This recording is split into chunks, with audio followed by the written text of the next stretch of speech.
Hello and welcome to Killing Cancer Kindly. Today we are debating a hotly controversial topic, which is male circumcision. This is taboo in many countries and cultures, but we will have an objective look at it and see what are the pros and cons of circumcision and what impact it has on male and female health. Most interestingly, we'll answer the question, does male circumcision reduce risk of female cancers? And if so, what is the mechanism? But before we do that, let's go back to the history of circumcision.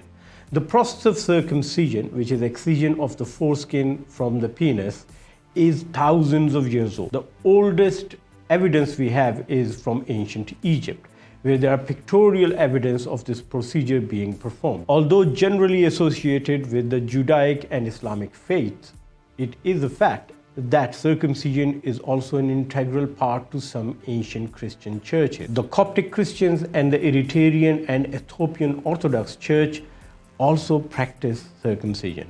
Interestingly, circumcision is not just limited to religious communities. In ancient cultures such as the Aboriginal Australians and the Native Americans, including the Incas, Mayas, and Aztec, circumcision was performed. It is estimated that 4 out of 10 men globally are circumcised. There are two types of circumcision, one which are done on religious basis. These are usually done in early childhood, and the second is a medical circumcision.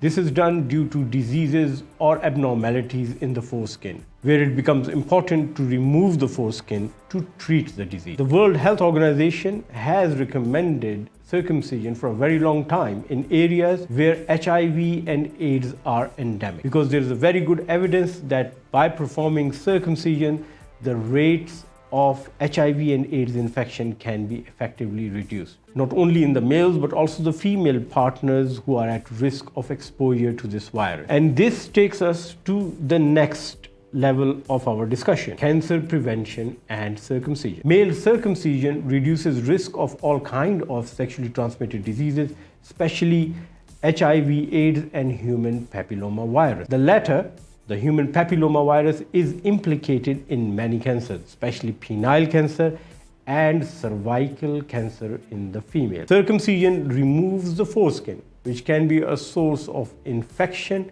and also act as a reservoir for the viruses like human papillomavirus. So men who are circumcised are at less risk of contracting the HPV virus, less risk of suffering from it and developing penile cancer, and also at a low risk of transmitting it to their female partners, which eventually reduces the risk of cancers like cervical cancer in females. Now let's come to the controversies surrounding circumcision. There are many communities and societies who frown upon this practice because they consider it a mutilation of the human body.